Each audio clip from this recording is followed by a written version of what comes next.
But one of the things I wanted to talk about was a name that he gave you in the beginning, which in many cases he gave names, at least to my understanding, that were humorous and funny, but your name actually became a little prophetic in what he gave to you. And I guess it's all right to give it, but he gave you the name Excellent Phrasing. Yes, he did. But he gave the excellent first. Yes, I got my first name first.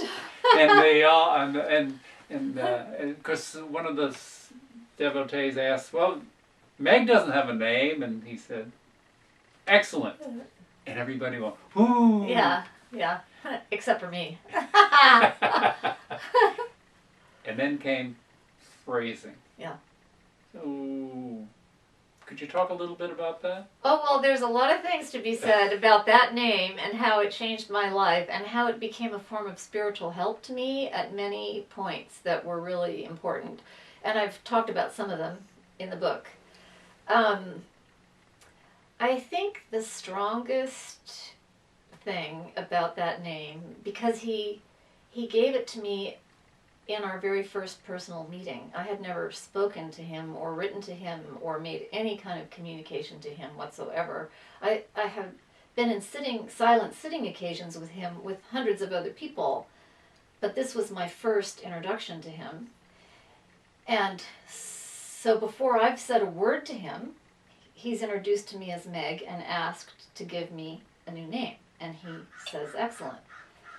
And then Phrasing. Excellent Phrasing.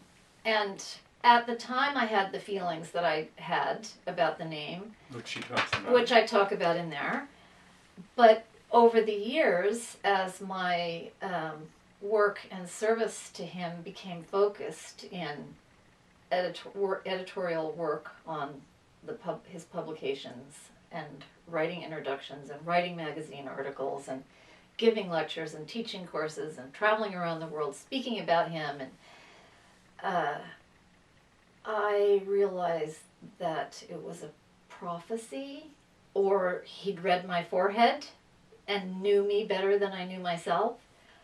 It became such a powerful reminder to me that my guru knew me intimately and perfectly from a position that was prior to my having met, prior to knowing me in any human or social context.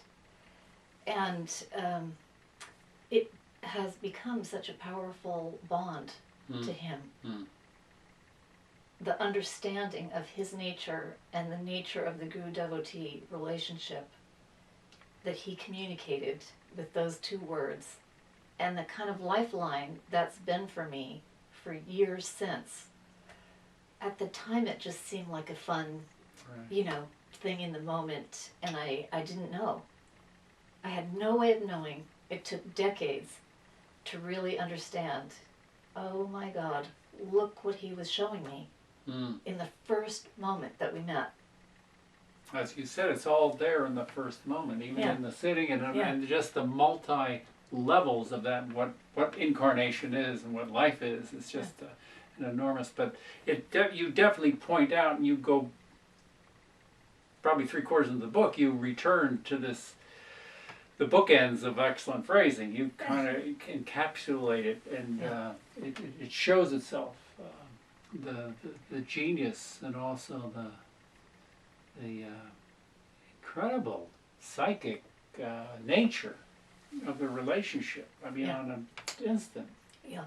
Well, this is part of what I said was so daunting about sitting down to actually write the story. How do you tell a story of interacting with a being who is operative on dimensions I know? I am sensitive to a number of dimensions on which he's operating, and they're so sophisticated and so interwoven so beautifully and so perfect and so filled with liberating grace.